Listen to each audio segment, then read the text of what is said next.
Hey, good morning everybody online. This is Blind Justice coming to you live on the streets of Aberdeen, Washington, sitting outside of City Hall. And day 51 of our peaceful protest, Resting is Not a Crime. We have a topic this morning entitled Superstitions, since today is Friday the 13th. And some people have different superstitions about different things. A lot of which is based in fear, like, today's Friday the 13th, like horror flick, all that stuff. So let's name some others that are even more destructive, that are based in fear.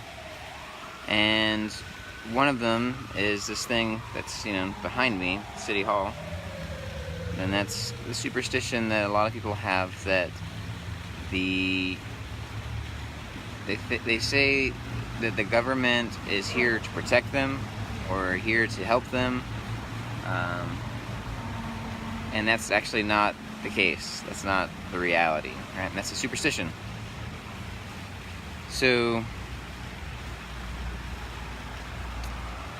the word government literally means, well, the word govern is to control, and the ment is a system, so it's a system of control. So it's not a system to protect you, it's not a system to help you or to assist you. It's literally a system of control.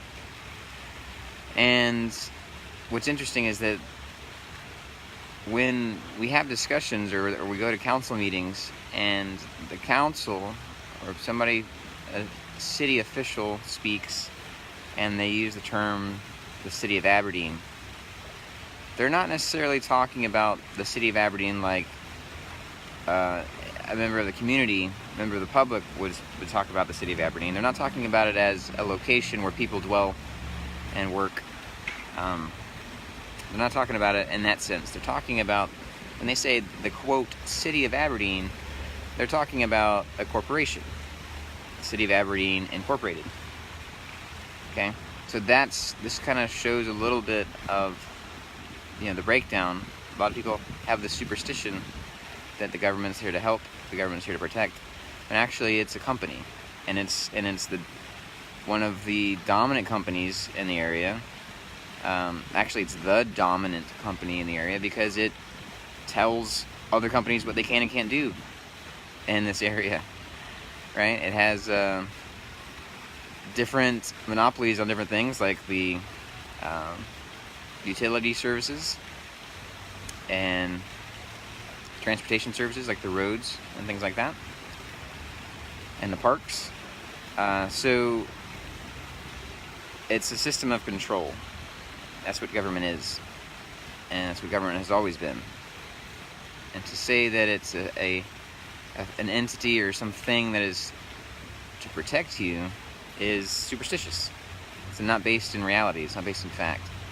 And we can go, at the macro level, we can go to the federal level, the national level, and that becomes more clear.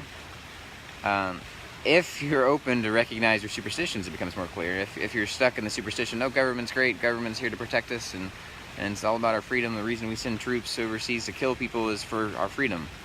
Well, that's another superstition that's predicated on the government's job is to protect you.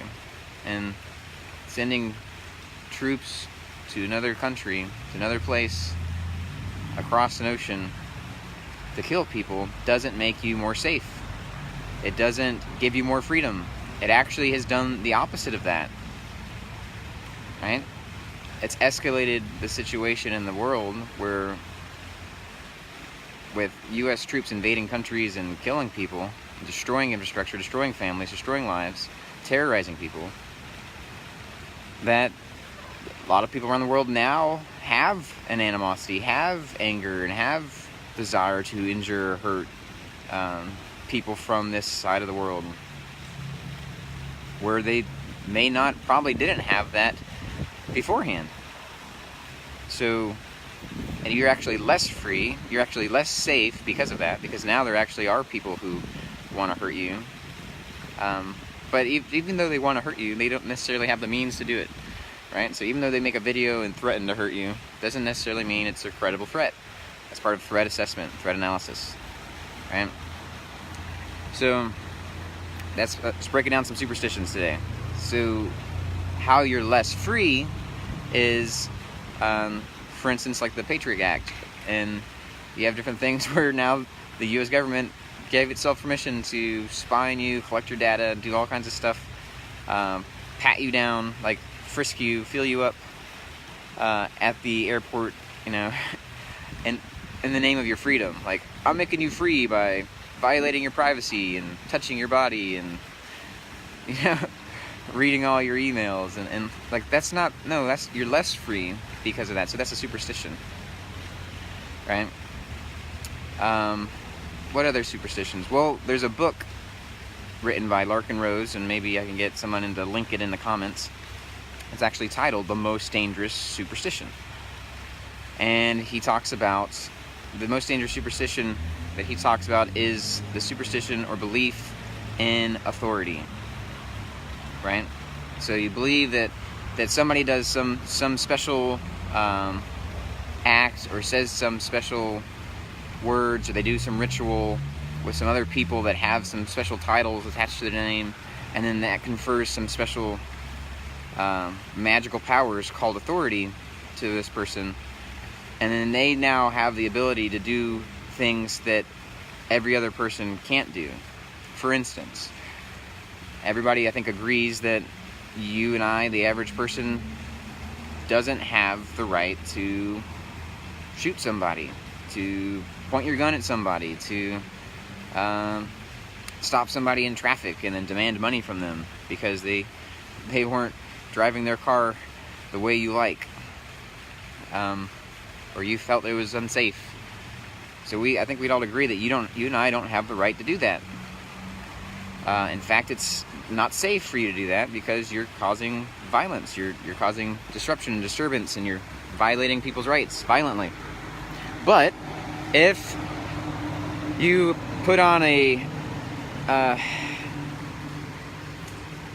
magical suit and have a magical badge, and you say some magical words in an oath, and you're conferred this magical thing called authority, which is a superstition, then it's okay for you to do those things. Then it's okay for you to shoot people and point your guns at people and yell at people and order them around and take their money because they're driving in a manner that you don't like or you thought was unsafe, right?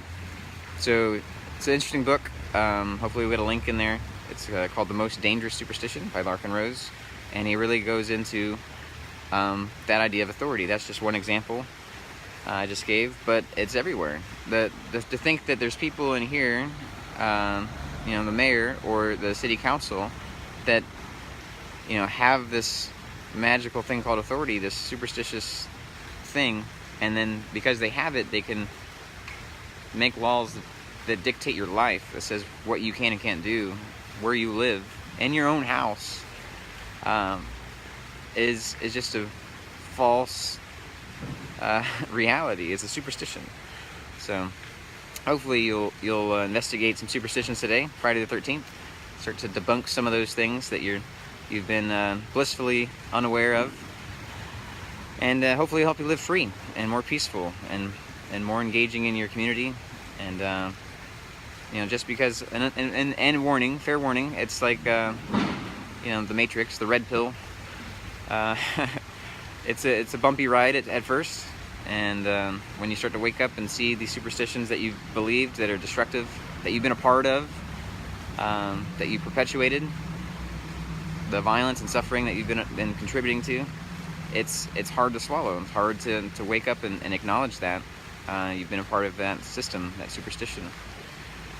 But I encourage you to keep the course, and I think the natural reaction, it's kind of like the steps of grief, where you're in denial, and then you're in anger, and then you have some sadness, and then you kind of accept it, and you're like, okay, yeah, I was a part of that. Now let's move on. Let's learn how to not contribute to that system of violence, but interact with each other peacefully, and then look for the next superstition, right? Not stop at just one. Look at the next one that you've been led to believe, that you've incorporated in your life, and yeah, slowly but surely eliminate the sources of fear in your life by looking at them, by recognizing them, by finding out where do they come from, where did this belief system start, is it actually true, is it beneficial? You can ask if it's beneficial before you ask if it's true, because so there's a lot of things that aren't necessarily factually true. Like there's plenty of fiction novels that are wonderful works and aren't factual as far as not a historical thing, but are incredibly beneficial and inspiring and can help you in many ways. So, all right, but you also have to look at the other side of that. It's not only beneficial, is it destructive? Is it hurting? So you may say, well, it's beneficial in this way, but it's destructive in this way, and then you have to weigh that. It's like, well, do the ends justify the means? And I would say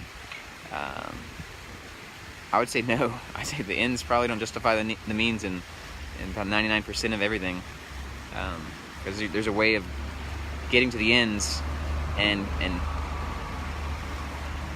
being having integrity and honesty and doing it in a way where you prevent suffering. But all right, that may be another talk. So superstitions, wake up, check them out, and have a great Friday. I think it's supposed to be a lovely weather day, and yeah, we'll keep you posted. I think we're going to do some petitioning today. So peace and love, and Deo Presso Liber.